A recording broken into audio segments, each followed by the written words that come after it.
आता सर्वांनाच घाबरवून टाकणारी बातमी समोर आलेली आहे। भारताच्या समुद्र क्षेत्रामध्ये पुन्हा एकदा कमी दाबाचा पट्टा निर्माण झालाय।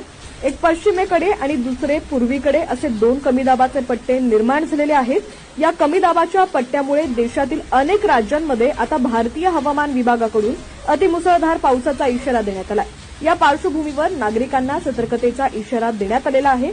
महाराष्ट्रात देखील पुढील काही दिवस पुन्हा एकदा पावसाचा जोर वाढणार आहे। हवामान विभागानं दिलेल्या माहितीनुसार पश्चिमेला कच्छच्या खाडीमध्ये आणि उत्तर पूर्वेला अरबी समुद्रात कमी दाबाचा पट्टा निर्माण झालाय।